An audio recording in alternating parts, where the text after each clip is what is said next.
Next question is, why do we fight? How do otherwise very, very civil people, who we all have the same common goals, who we all, you most likely in your neighborhood have people who have different religions, different political beliefs, and your lifestyles from your neighbors across the street are probably virtually the same. So why is it that we fight? Largely, it's over what we'll call tribal badges. So I'm going to make some really large generalizations here. And please understand, if they don't specifically apply to you, they may not. There are lots of reasons why we get angry, why we walk around being triggered all the time. There's lots of reasons why we actually individually fight.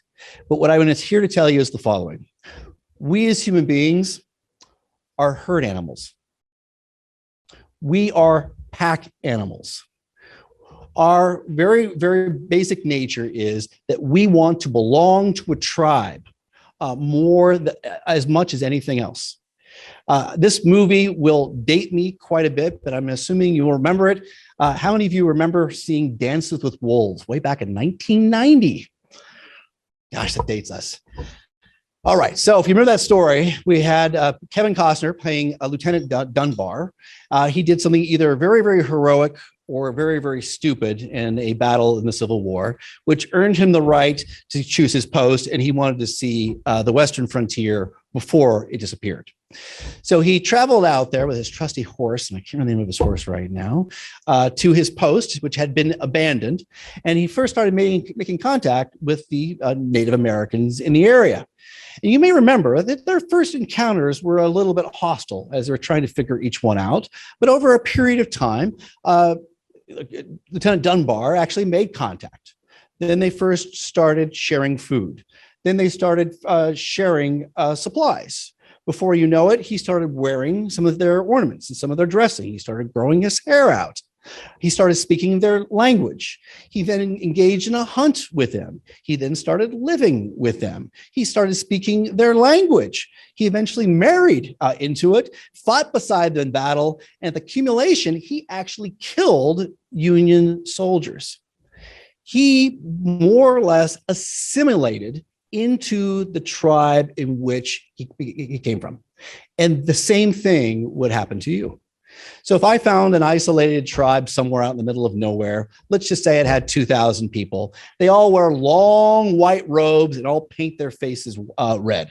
And if I dropped you into this isolated tribe, and if they did not kill you on sight, let's just say that you managed to survive the first couple of weeks, how long would it take before you learned their language, developed, started dressing like they did, adopted their customs, spoke their language, and eventually adopted their beliefs?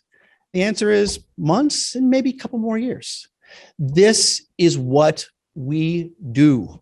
We want to belong to a tribe because we believe it is as important as the water that you drink, the food that you eat, the protection of your home. To belong to a tribe to us is equal to our survival. You might say, well, Peter, I don't need a tribe anymore. I've got Netflix and I've got Uber and these things are delivered to me. And so I don't need them anymore. Your Stone Age mind doesn't know the difference. So 5,000 years ago, most likely, most of us would have, if we were living, would have lived in a tribe of about 50 to 150 people. And if we were ejected from that tribe, to say that we didn't believe in the same God that the rest of our tribe believed in, what do you think would happen to us, happen to you, if you were ejected from a tribe 5,000 years ago? You'd be dead. Either you would fall and hurt yourself, an animal would kill you, or a fellow tribe would kill you. So for us, that instinct has not gone away. It drives us to want to assimilate to the groups that we are around. Now, tribal badges they are visual.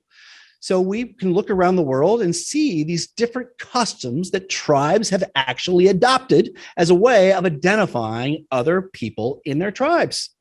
This still happens today around many places around the world. They all have their different customs. And we might be looking at people like this, and we might be tempted to think, oh, well, look at these people. Look at how primitive they are and having to display their tribal origins like this. Look at how much more sophisticated we are, that we don't have to do this. We're so much more superior to them. Really. I will show you a series of pictures here, and notice that sometimes the iconography, their tribal badge, is very subtle. But notice how acute you are, how adept you are at summing them up and assuming you know what their political party might be.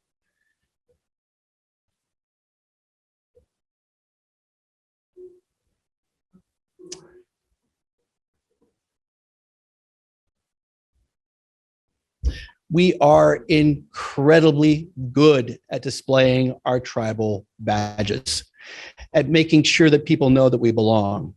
And you might again be going, well, Peter, I don't display my tribal badges, my political badges like this. I don't do this. Do you notice the number of blue and gray coats here in this room? Have you ever thought about why we wear these things called ties? These coats, we're in Southern California. We don't need to wear them. But these, once again, help provide a tribal signal, showing people that we belong, that we are part of this tribe. This is who we are. This is what we do as a species. It is hardwired into our psyches. If you are more committed to national unity than partisanship, please check out my book, The Second Civil War, A Citizen's Guide to Healing Our Fractured Nation. My book will challenge you to improve your relationship with friends and family. Click the link in the description below.